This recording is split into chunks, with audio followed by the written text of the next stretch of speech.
Australia Makrus nomor absen 5. Saya Agista Wiran Putra absen 24. Saya Arya Duradianto. Saya Fani Silvana Putri Haryono absen 13. Saya Nurul Fana absen 25. Oke, mari kita langsung saja ke materi berikutnya. Sejarah proses perumusan Pancasila tentang pembentukan Pancasila sebagai dasar negara Indonesia bermulai dari pidato yang disampaikan oleh Presiden pertama Indonesia Soekarno pada sidang PKI pada tanggal 1 Juni 1945. Pada awal sejarah perumusan Pancasila, pemerintah Jepang sedang berusaha untuk menenangkan hati rakyat Indonesia dengan mendirikan BPUPKI atau dalam bahasa Jepang disebut Dokuritsu Junbicho Sakai dengan tujuan persiapan kemerdekaan Indonesia. Latar belakang proses perumusan Pancasila ialah kedudukan Jepang di Indonesia dan kekosongan kekuasaan setelah Jepang menyerah pada sekutu. Tujuan pembentukan BPUPKI adalah mempersiapkan kemerdekaan yang diketuai oleh Dr. Rajiman Wedyo Dinata. Dan sidang pertamanya pada tanggal 29 Mei sampai 1 Juni 1945 yang dipidatoi oleh Insinyur Soekarno pada tanggal 1 Juni 1945 dengan usulan 5 dasar. Yang pertama, kebangsaan Indonesia, 2, internasionalisme atau kemanusiaan, 3, mufakat atau demokrasi, 4, kesejahteraan sosial, dan 5, ketuhanan yang Maha Esa. Sidang kedua BPUPKI terjadi pada tanggal 10 sampai 17 Juni tahun 1945 dengan pembahasan lebih lanjut tentang konstitusi dan dasar negara. Yang kedua, penyempurnaan Piagam Jakarta. Piagam Jakarta terjadi pada tanggal 22 Juni tahun 1945 dengan rumusan awal Pancasila. 1. Ketuhanan dengan kewajiban menjalankan syarat Islam bagi pemeluk-pemeluknya. Yang kedua, kemanusiaan yang adil dan beradab. Yang nomor 3, persatuan Indonesia. Yang nomor 4, kerakyatan yang dipimpin oleh hikmat, kebijaksanaan dalam permusyawaratan atau perwakilan. Yang kelima, keadilan sosial bagi seluruh rakyat Indonesia.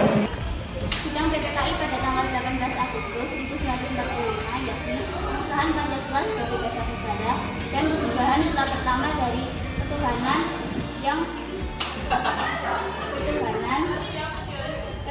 dengan kewajiban menjalankan syariat-syariat Islam bagi pemeluk-pemeluknya dari ketuhanan yang Maha Esa.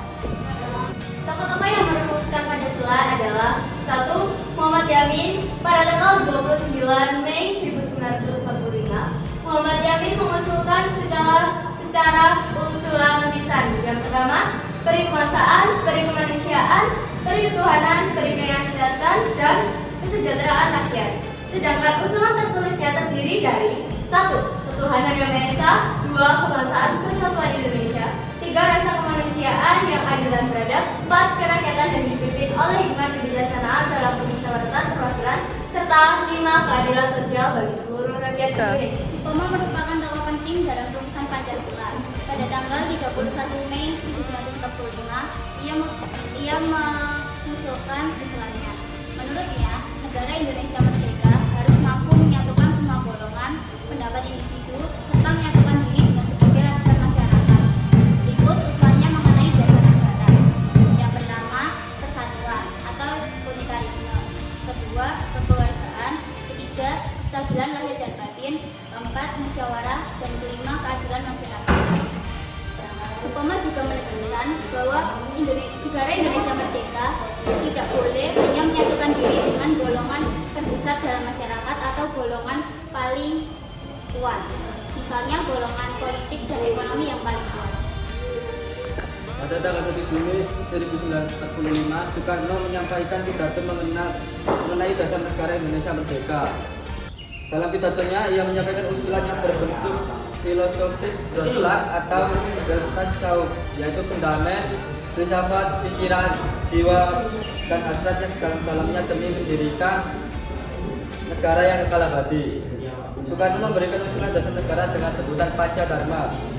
Usulan tersebut kemudian dengan anjuran para ahli bahasa berubah namanya menjadi Pancasila. Berikut adalah rumusan dasar negara yang diusulkan oleh Soekarno. 1. kebangsaan Indonesia. 2. Kode kemanusiaan. 3. Kesepakatan atau demokrasi. 4. Kesejahteraan sosial. Dan 5. Ketuhanan yang Maha Esa. Di sini saya akan menjelaskan tokoh-tokoh panitia 9. Yang pertama ada Soekarno menjabat sebagai ketua. Yang kedua Muhammad Hatta menjabat sebagai wakil ketua. Yang ketiga Muhammad Yamin. Keempat Ahmad Subarjo. Yang kelima Alexander Andreas Maramis. Yang keenam Abdul Kahar Muzakir. Yang ketujuh Agus Salim. Yang kedelapan Abi Koesno Tio Kroso Joso. Yang kesembilan Abdul Wajid Hashim. Pada 22 Juni 1945, Panitia 9 menyepakati rumusan Pancasila sebagai dasar negara. Hasil akhir dari semua perumusan menjadi satu kesatuan yaitu satu silai 5. Hasil akhir dari semua perumusan menjadi satu kesatuan yaitu 5 sila Pancasila. 1. Ketuhanan yang Maha Esa. 2. Kemanusiaan yang adil dan beradab. 3. Persatuan Indonesia. 4. Kerakyatan yang dipimpin oleh hikmat kebijaksanaan dalam bermusyawarah dan perwakilan. 5. Keadilan sosial bagi seluruh rakyat Indonesia. Baik, sekian dari kelompok kami tentang sejarah perumusan Pancasila. Kurang lebihnya mohon maaf. Terima kasih. Wassalamualaikum warahmatullahi wabarakatuh.